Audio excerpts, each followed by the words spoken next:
যত বড় হচ্ছি তত না জীবন থেকে মানে সব এক্সাইটমেন্টগুলো সব চলে যাচ্ছে। মানে এই ধরো দেখো, কালকে সরস্বতী পুজো আর আজকে মানে মনেই হচ্ছে না যে কালকে সরস্বতী পুজো। মানে কোনো একটা এক্সাইটমেন্ট কিছুই নেই।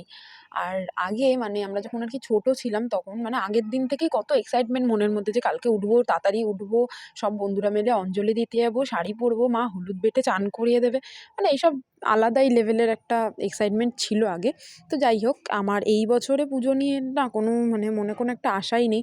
যেহেতু আমি বড় হওয়ার পরেও মানে আমার বরের সঙ্গে রিলেশনশিপে আসার পর দিয়েও না আমি মানে প্রতি বছর ঘুরতে বেরাতাম। ইভেন আমার বিয়ে হয়ে যাওয়ার পরেও আমাকে নিয়ে বেরোতো। তবে এবছর আর কোথাও যাওয়া হবে না।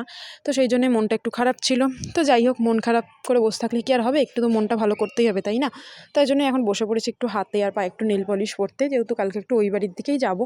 একা একাই যাবো, যেহেতু বর কালকে কাজে যাবে, বরের টাইম হবে না।